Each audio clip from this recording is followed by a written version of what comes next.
বন্ধুরা, অরিজিৎ সিং একজন মাটির মানুষ। তার গানে মাতোয়া আর সমগ্র হিমাচল, নাম, খ্যাতি, যশ সব পেয়েও অহংকার তাকে ছুতে পারেনি। খুবই সাদামাটা জীবনযাপন তার। তিনি একজন তুমুল জনপ্রিয় গায়ক। নিজের ব্যক্তিগত জীবন বরাবরই আলোর প্রচারের বাইরে রাখেন। আপনার আমার প্রিয় গায়ক অরিজিৎ সিং 2013 সালে গুরুকুলের একজন প্রতিযোগী রূপকথা ব্যানার্জির সাথে ভালোবাসার রসায়নে বৈবাহিক সম্পর্কে আবদ্ধ হন। তবে সেই বন্ধন 1 বছরও টেকেনি। এরপর 2014 সালে নিজের ছোটবেলার বান্ধবী কোয়েল রায়কে তিনি নিজেই বিয়ের প্রস্তাব দেন। কোয়েলের আগে বৈবাহিক সম্পর্ক ছিল, সেই ঘরে একটি কন্যা সন্তানও আছে।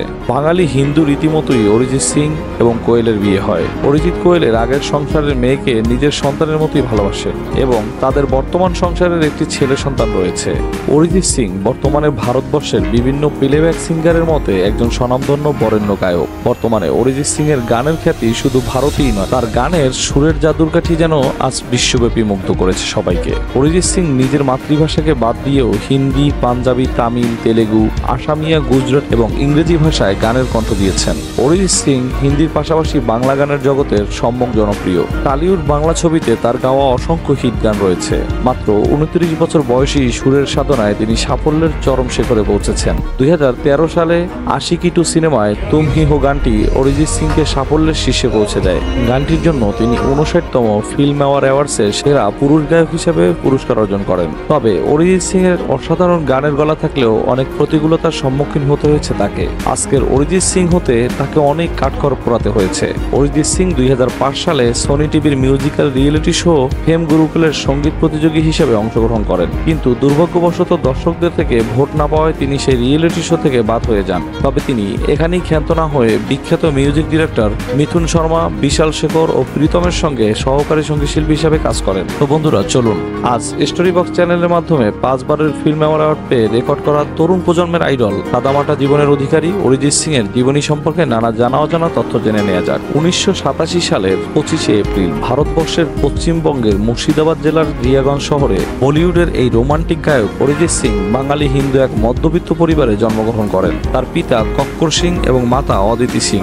অরিজিৎ সিং ছাত্র হিসেবে মেধাবী ছাত্র ছিলেন বটে, তবে তার পড়াশোনা অপেক্ষায় সঙ্গীতের উপরই বরাবর ঝোঁকটা ছিল বেশি। অরিজিতের সঙ্গীত জীবনে হাতখড়ি হয় মা অদিতি সিং এর হাত ধরেই। সঙ্গীত ভুবনে নিজেকে প্রতিষ্ঠিত করার লড়াইয়ে নামেন গুরুদেব রাজেন্দ্র প্রসাদ হাজারির অনুপ্রেরণায় এবং ধীরেন্দ্র প্রসাদ হাজারির কাছে তবলায় প্রশিক্ষণ নিয়েছিলেন। অরিজিৎ যখন গানের তালিম নেওয়া শুরু করেন তখন তার বয়স ছিল মাত্র 3 বছর। মাত্র 9 বছর বয়সে অরিজিৎ সিং তার গানের জন্য গভর্নমেন্ট থেকে স্কলারশিপ পান। অরিজিৎ সিং এক সাক্ষাৎকারে বলেন, তিনি কিশোর কুমার, হেমন্ত মুখোপাধ্যায়, মান্না দে ও লতা মঙ্গেশকর এদের গান শুনতে অনেক পছন্দ করেন। এখনও তিনি নিজের বাড়িতে অবসর সময় ওনাদের গান শোনেন। 2011 সালে বলিউডে তার গাওয়া প্রথম গান ছিল মিথুনের সঙ্গীত পরিচালনায় মার্ডার 2 মুভির ফির মোহাব্বত গানটি সে সময় মোটামুটি ভালোই জনপ্রিয়তা লাভ করে। 2012 সালে অরিজিৎ সিং এর বারফি এবং এজেন্ট বিনোদ সিনেমার কিছু গান আসে। আবার একই সালে 1920 এভিল রিটার্ন সিনেমার উস্কাহি বানানা গানটি আসে। এই গানটি শুনে সবাই অরিজিৎ সিংকে প্রশংসা করতে বাধ্য হয়। এরপর অরিজিতের বোঝেনা সে বোঝেনা বাংলা গানটি বের হয়, যা ভারত সহ এশিয়ার আরো কিছু দেশে ব্যাপক সাড়া ফেলে দেয়। তবে 2013 সালে মুকেশ ভাটের প্রযোজিত সিনেমা আশিকি 2-তে তুম হি হো গানে কণ্ঠ দেওয়ার পর তিনি রাতারাতি জনপ্রিয় হয়ে ওঠেন। এরপর আর তাকে পেছনে ফিরে তাকাতে হয়নি। একই সালে তার বাংলা মনমাঝি গানটিও আসে। তখন অরিজিৎ সিং জনপ্রিয়তার তুঙ্গে আহরণ করেন। অরিজিতের এত হিট গান রয়েছে যা ভিডিওতে বলে শেষ করা যাবে না। 2014 সালে অরিজিতের পপুলার মে তেরা হিরো সিনেমার পালাট গান আসে। তেরে বিনা লাগেদাদি সহ একাধিক ব্যবসা সফল গান উপহার দেন তিনি। 2014 সালে বরবাদ সিনেমার পারবো না আমি ছাড়তে তোকে এই গানটি বের হয়। 2015 সালে সর্বোচ্চ হিট গান হামারি আদুরি কাহানি গানটি গেয়ে ভালোবাসার জোয়ারে ভাসেন এই প্লেব্যাক সিঙ্গার অরিজিৎ সিং। কে তুই বল, জনম জনম, যদি সত্যি জানতে চাও, তোমাকে চাই, মে তেরা বয়ফ্রেন্ড, তুহি ইয়ার মেরা এবং মিট ঘাটকা পানি এমন ব্লকবাস্টার হিট গান উপহার দেন তিনি। 2020 সালে সুশান্ত সিং রাজপুতের শেষ গান দিল বেচারা গানটি গেয়েছিলেন অরিজিৎ সিং। অরিজিৎ সিং তার এই ছোট্ট ক্যারিয়ারে অসংখ্য জনপ্রিয় গান উপহার দিয়ে দর্শকদের মন জয় করেছেন এবং দর্শকদের মন জয়ের পাশাপাশি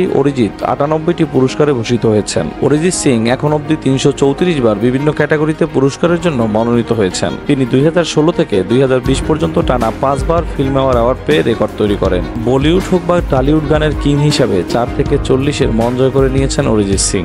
রোমান্টিক হোক বা ট্র্যাজেডি, তার প্রত্যেকটি গান যেন মোহর খেলা। তার সুরেলা কণ্ঠে গাওয়া প্রতিটি হৃদয় ভাঙা গান বর্তমান তরুণ প্রজন্মের কাছে অত্যন্ত জনপ্রিয়। বলা বাহুল্য, মন ভাঙার যুগে অরিজিৎ সিং এর গানের প্রতিটি লাইন প্রতিটি মুহূর্তে তাদের আবেগ সামনে চলতে সাহায্য করে। তার কণ্ঠে যেন এক অদ্ভুত মায়া। এত বড় একজন সেলিব্রিটি, কিন্তু তার জীবন ধারণের কাহিনী শুনলে আপনিও রীতিমতো অবাক হবেন। অরিজিৎ সিং মাটির মানুষ, তার প্রমাণ বহুবার মিলেছে। সাম্প্রতিক সোশ্যাল মিডিয়া ভাইরাল হওয়ার বেশ কয়েকটি ছবি মুগ্ধ করে নেটিজেনদের। বড় বড় শহরের চকচকি স্কুল ছেড়ে অরিজিৎ তার ছেলেকে ভর্তি করে বহরমপুরের একটি স্কুলে। এই স্কুলের গেটের সামনে 5 জন সাধারণ অভিভাবকের মতোই ছেলের জন্য অপেক্ষা করতে দেখা যায় তাকে। সাথে তার স্ত্রীকেও দেখা যায়। তিনি এত বড় সেলিব্রিটি, যার বিশ্বজুড়ে এত নাম খ্যাতি, তার এই অতি সাধারণ জীবনযাপনের ছবি মানুষের মনের মণিকোঠায় জায়গা করে নিয়েছে। নিরহংকার এই জনপ্রিয় গায়কের প্রশংসা পঞ্চমুখ সারা বিশ্বে। প্রিয় বন্ধুরা, অরিজিৎ সিংকে আপনাদের কাছে কেমন লাগে অবশ্যই আমাদেরকে কমেন্ট বক্সে জানাবেন। ভিডিওটি ভালো লেগে থাকলে লাইক, কমেন্ট, সাবস্ক্রাইব করে আমাদের পাশেই থাকুন। ধন্যবাদ সবাইকে।